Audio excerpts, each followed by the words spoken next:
les outiller très fortement. Je veux recruter un comptable aujourd'hui. Je viens de l'école, je suis sorti de l'UIT, j'ai le CAP, mais je te dis, bon, qu'est-ce que tu sais faire? Débit crédit, ça ne m'intéresse pas, moi. Moi, je veux quelqu'un qu'on peut utiliser tout de suite. Je veux qu'à l'école, il puisse apprendre des logiciels de comptabilité. Absolument. Il vient, il est directement opérationnel. C'est ce qu'on veut. Et ça, c'est extrêmement important. Très bien. Qu'est-ce qui fait que, malgré qu'on ait de très bons papiers, de très bonnes analyses, et qu'on n'arrive pas à mettre en œuvre tout ça dans le domaine de l'éducation, par exemple? Oui, alors cette question de l'éducation, évidemment, je me rappelle une enquête de la Banque mondiale, il faut la nommer, qui s'interrogeait sur les causes de conflits, qui anticipait, il y a quelques années de ça, et qui m'avait fait l'honneur de me demander, enfin parmi d'autres Maliens, qu'est-ce que je voyais comme cause potentielle de conflit. Il y a 5 ou 6 ans de ça. Quelles étaient les causes potentielles de conflit au Mali? Et bon, évidemment, on en a cité beaucoup, le foncier, les questions religieuses, etc., etc. Mais moi, j'en avais signalé une à l'époque, parce que c'est ma conviction. J'ai dit, mais c'est la mauvaise qualité de l'éducation. C'est une source de conflit. Vous savez pourquoi? Mon voisin de droite vient de vous dire qu'en tant qu'employeur, il a besoin d'utiliser des compétences qu'il n'a pas. Et le résultat, c'est quoi? C'est qu'on va chercher ailleurs. Vous savez que dans les mines, pendant longtemps, on a été chercher des techniciens malaisiens pour travailler dans ce pays. Et vous savez qu'à terme, ce pays qui est considéré comme un pays de Diatigria, d'accueil, à la longue, ce type de problèmes finissent par créer des problèmes. Parce que tôt ou tard, et même dans un espace de plus en plus intégré comme celui de l'UMOA, la CEDEAO, ça va créer des frictions. Ces Maliens si accueillants vont découvrir progressivement qu'en fait, ils vont faire les boulots dont personne ne veut.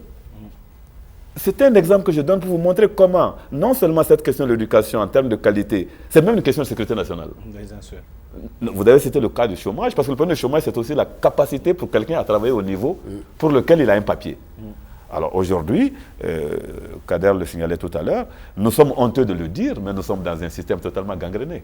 L'école, il faut en prendre acte. L'école a cessé d'être dans notre pays un lieu de production et de transmission de savoir. Parce que l'État l'a laissé totalement. En tout cas, pour la partie qu'elle n'a pas laissée, elle investit moins dedans. Parce qu'on a du mal à imaginer, professeur, vous avez été recteur, un État qui ne peut pas construire, par exemple, un amphithéâtre. Oui, c'est absolument incroyable. Vous faites bien de rappeler ça. Vous savez que nos amphis à l'époque, et certaines institutions d'ailleurs, effectivement, qui sont revenues. Parce que, s'agissant de l'université... C'est un manque de moyens ou un manque de volonté? Oui, mais justement, c'est pourquoi il a dit une chose très importante, en fait, Madame Kader d'ailleurs.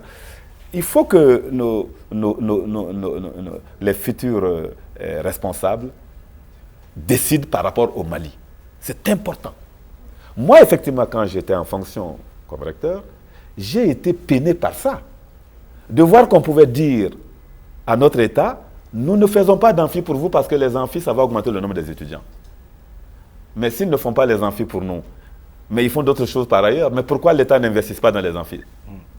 Vous voyez ce que je veux dire? Bien sûr. Si d'autres décident que les amphis, c'est du luxe, vous voyez le raisonnement. Mais c'est même aujourd'hui, sont revenus pour dire que si l'enseignement supérieur ne fonctionne pas, c'est tout le système qui est compromis. Parce qu'ils ont le droit de se tromper aussi. Et d'ailleurs, ils ont l'honnêteté de le dire. Moi, quand j'étais en place, je vois aujourd'hui l'intérêt qui est porté à l'enseignement supérieur. Personne ne voulait en entendre parler. L'enseignement supérieur, c'était du beurre, on disait, sur du pain. C'est du luxe. C'est incroyable. Comment voulez-vous?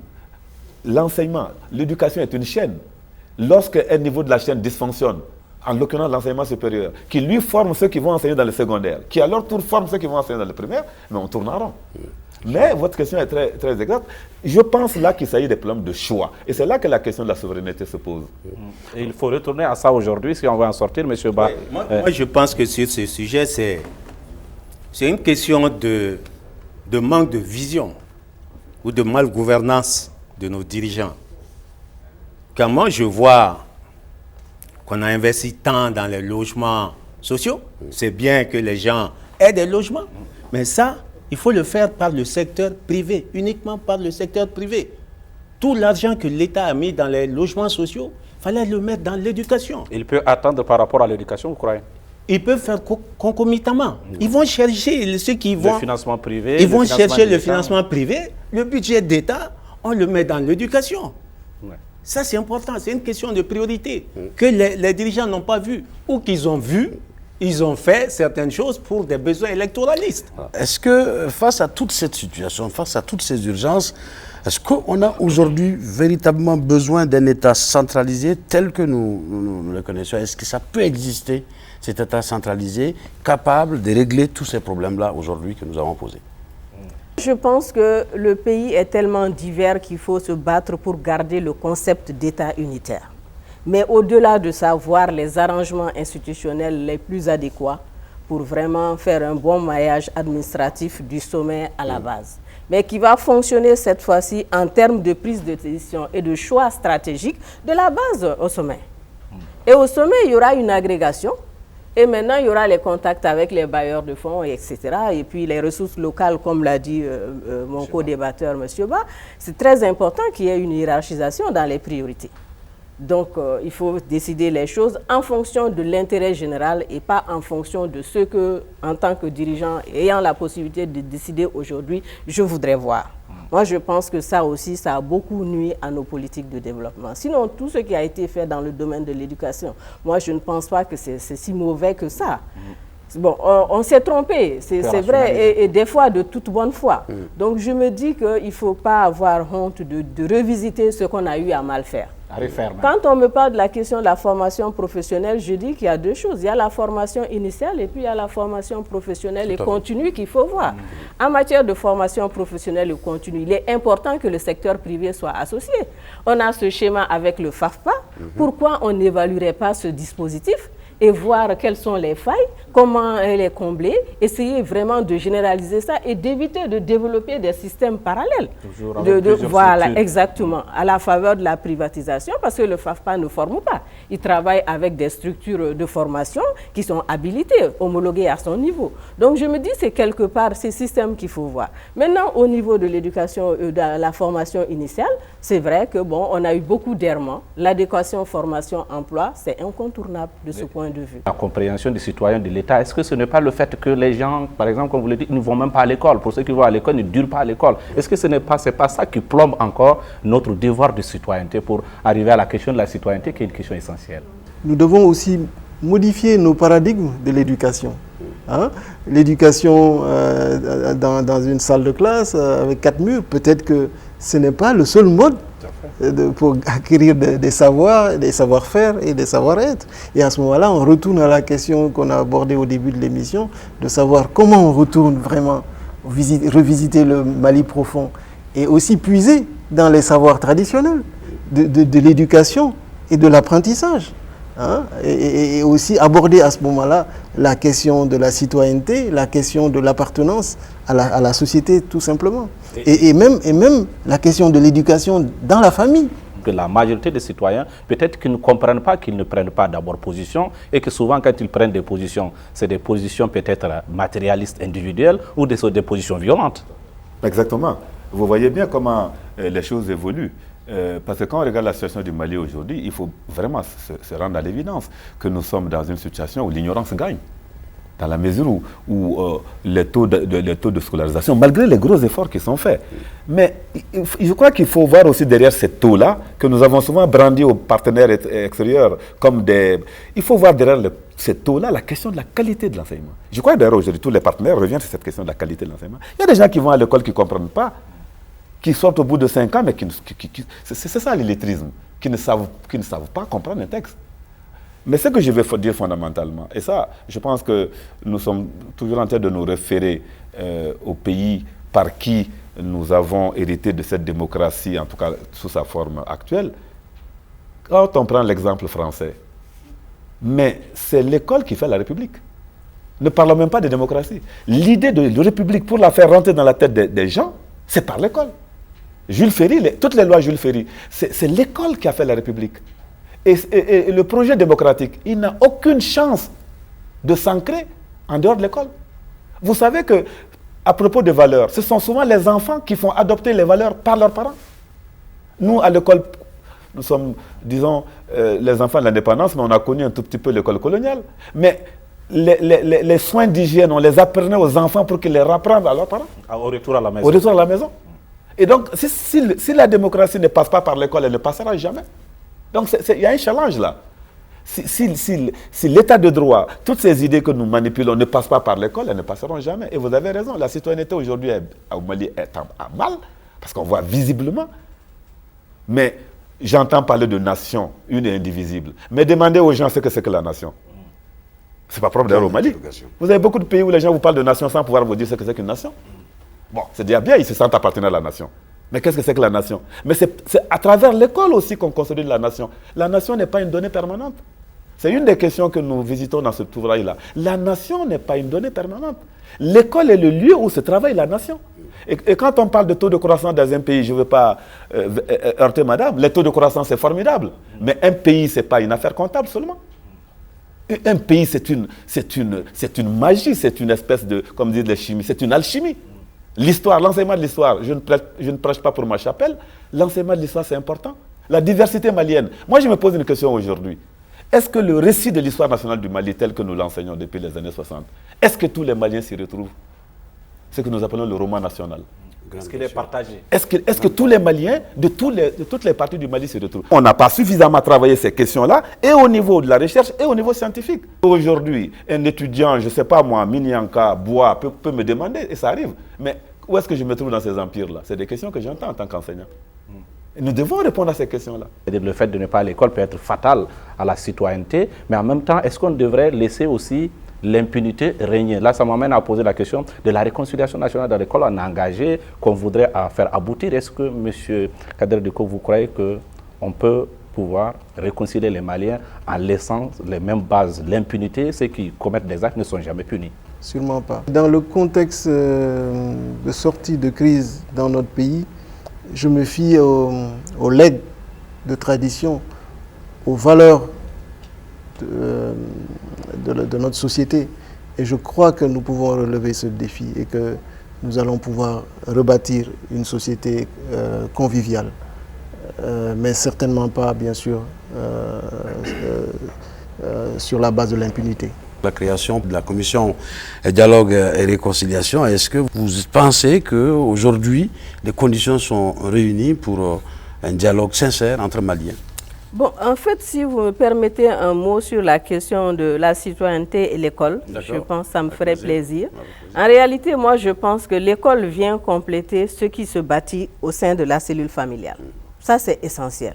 Moi, je pense que bon, il faut le véhiculer et l'école peut être un des circuits pour véhiculer ce concept-là. Mais je me dis, le citoyen, il se forge au niveau de la famille parce que les parents doivent être un modèle pour les enfants. Donc par rapport à ça, je voulais faire cette clarification que ceux qui nous écoutent ne pensent pas qu'on a extrapolé rapidement pour dire que bon, il faut aller à l'école pour comprendre la citoyenneté. Du tout. Voilà. Je pense que déjà au niveau de la cellule familiale, il faut bâtir quelque chose pour que l'enfant soit même réceptif à ses idées après, qui ne demande qu'à le rendre plus sociable. Bon, maintenant, par rapport à la question de la commission. De la réconciliation. Voilà. Moi, je pense que bon, l'idée est bonne. Mais est-ce que la période est idéale pour que cette commission puisse donner les résultats? Personnellement, je suis plutôt sceptique. Parce que je me dis que là encore, les fondements dont on a parlé, moi j'aurais vu cette commission bâtie de la base au sommet. Et choisir en son sein ses présidents, ses vice-présidents et tout ce que vous voulez, ses rapporteurs. Donc ça, c'est un petit problème que je vois avec la commission. L'idée, elle est salutaire. Ça permet de rassurer les uns et les autres, mais bon, donnons-nous le temps de voir ce qu'ils pourront faire. Toujours dans la même démarche que nous avions dit tout à l'heure, que nous devons avoir un autre État, l'État qui va vers le citoyen et qui libère la parole des citoyens. Je pense que là, cette commission également, qui a une mission à elle confiée par l'État, doit aller vers les Maliens dans les communautés et ouvrir l'espace de débat entre les communautés. Est-ce que vous pensez véritablement que l'opinion nationale est favorable à ce dialogue-là? Selon vous, aujourd'hui, il est urgent, impérieux et nécessaire d'aller vers ça? Oui. Je partage tout à fait l'avis de mes deux prédécesseurs sur la question de la démarche que nous avons préconisée. Je pense que c'est une ligne qui traverse notre débat, c'est ce débat qui va de la base vers le sommet.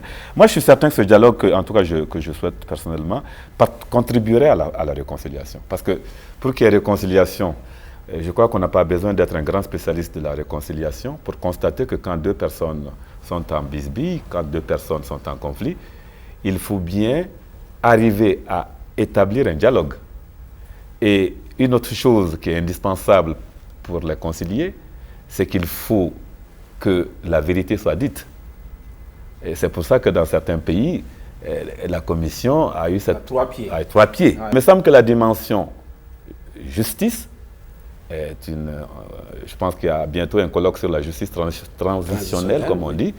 Donc, c'est des aspects qui confortent la réconciliation. Parce que pour qu'il y ait réconciliation, vous parlez de points de vue divergents, mais je crois que ça tient à ce problème-là. Il est difficile de réconcilier les gens lorsque l'on n'a pas permis aux deux de s'expliquer, parce qu'il faut comprendre ce qui est arrivé. Il s'agit souvent de comprendre ce qui est arrivé.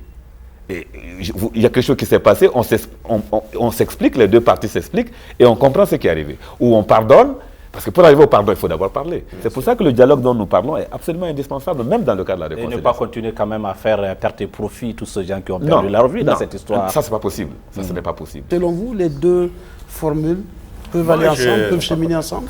Je pense que j'ai des problèmes avec la compréhension de la commission de réconciliation. Réconcilier avec qui? Entre Maliens? Des Maliens, est-ce que c'est sûr que ce sont des Maliens? Moi, je ne sais pas. Ceux qui ont osé prendre des armes, qui nous ont amené des djihadistes, pour moi, je ne sais pas. Ma position, il faut que ce soit clair. C'est encore une idée, ça c'est une idée de l'extérieur.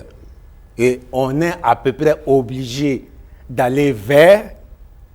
Et pour faire plaisir aussi. Il y a pour faire plaisir, mais il y a d'autres choses derrière. Sinon, monsieur Ba, après un conflit, une grave crise aussi grave que ce que nous venons de connaître, il est clair que les deux protagonistes ou les différents protagonistes se mettent ensemble un jour si on veut véritablement prôner ce vivre ensemble entre Maliens. Ça dépend de la position dans laquelle vous placez le protagoniste. Oui. Est-ce que c'est des frères rebelles ou c'est des trafiquants?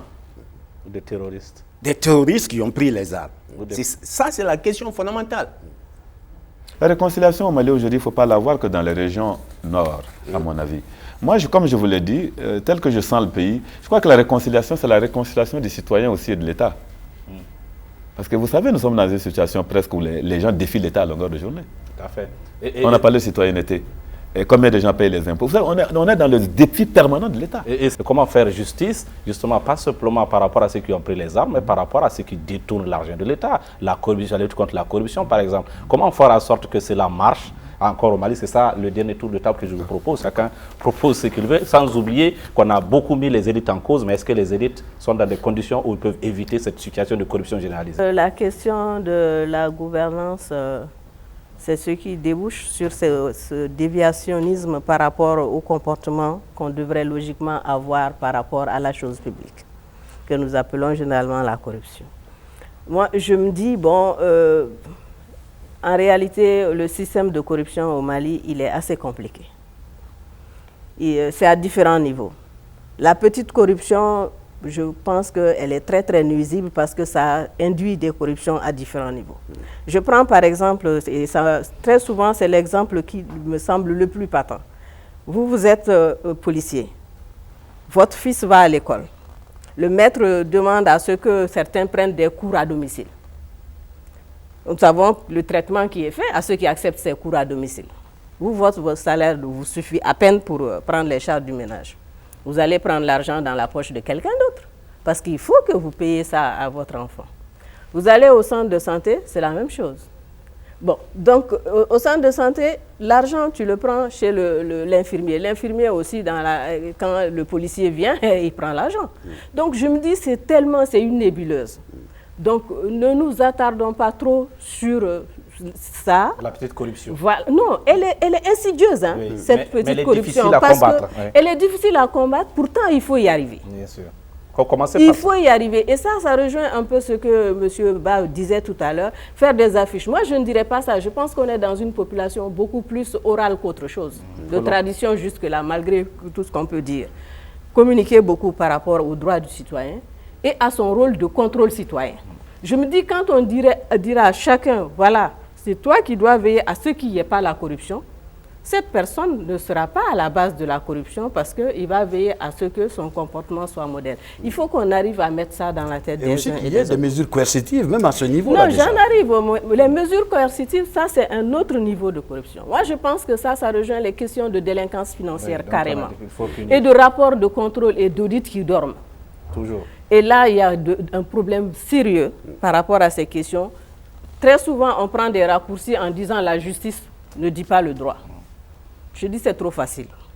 Quand vous faites le rapport, il y a des constats que vous faites que vous pouvez poursuivre par rapport au statut de la fonction publique, par rapport à la loi de finances, par rapport au code des impôts, par rapport au code des douanes, au code foncier. Vous n'avez pas besoin d'aller ester en justice pour ces questions-là. Mais qu'est-ce qu'on fait? On met tout un paquet, on va mettre sur le bureau du juge, débrouillez-vous avec ça. Moi, je comprends.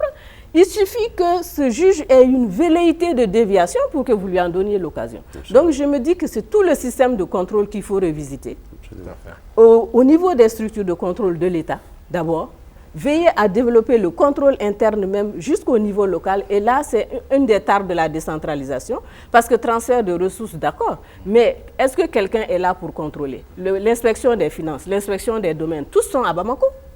Ils ne vont pas à ce niveau-là. Donc, je me dis, ils vont ponctuellement pour des missions. Donc, il faut repenser tout le système de contrôle interne au niveau de l'État.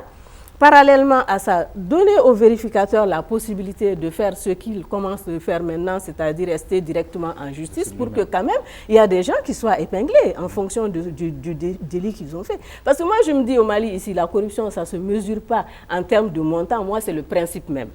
Je trouve que dans un pays aussi fatigué que le Mali, un sou, c'est déjà très grave.